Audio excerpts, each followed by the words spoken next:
তো হ্যালো বন্ধুরা, মাসুর ডিজিটাল চ্যানেলে আপনাদেরকে স্বাগত জানাই। তো বন্ধুরা কেমন আছেন? আশা করছি সবাই ভালো আছেন। তো বন্ধুরা চ্যানেলটাকে সাবস্ক্রাইব করে দেবেন, কমেন্ট করবেন এবং শেয়ার করে দেবেন। তো বন্ধুরা আজকের প্রসেস হলো আমরা জেপিজি ফটো থেকে পিডিএফ এ কিভাবে কনভার্ট করব। তো চলেন বন্ধুরা আপনাদেরকে শিখিয়ে দিই। তো বন্ধুরা একটাই রিকোয়েস্ট থাকবে, আপনারা পুরো ভিডিওটা দেখবেন। পুরো ভিডিওটা না দেখলে কিছু শিখতে পারবেন না, স্টেপ বাই স্টেপ দেওয়া আছে। তো বন্ধুরা চলেন শুরু করা যাক। তো এখানে সবার প্রথমে আপনারা লিখবেন জেপিজি টু পিডিএফ,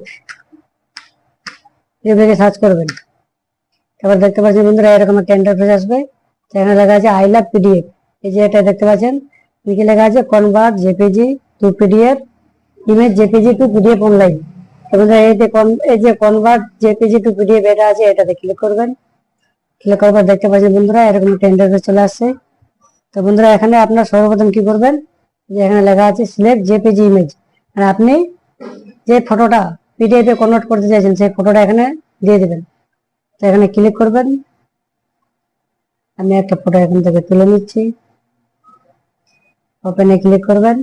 এই দেখতে পাচ্ছেন বন্ধুরা এরকম একটা ইন্টারফেস আসবে, এরকম এটা আমার ওপেন হয়ে গেল। এর মধ্যে যদি আরো কোনো ফটো এড করতে চান তাহলে প্লাস আইকনে ক্লিক করবেন।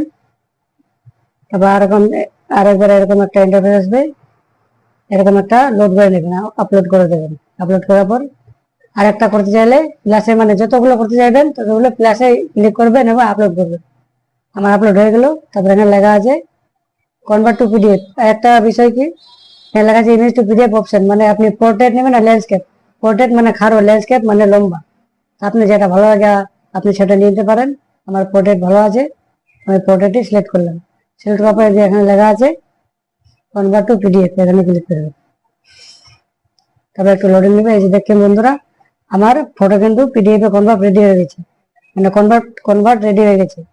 এখানে দেখতে পাচ্ছেন ডাউনলোড পিডিএফ, এই ডাউনলোড পিডিএফ তো ক্লিক করবেন, বাস পিডিএফটা ডাউনলোড হয়ে যাবে। এই ছিল আজকের প্রসেস বন্ধুরা। আপনাদেরকে যদি ভালো লাগে থাকে অবশ্যই সাবস্ক্রাইব করবেন চ্যানেলটা এবং কমেন্ট অবশ্যই করবেন। তো বন্ধুরা ধন্যবাদ।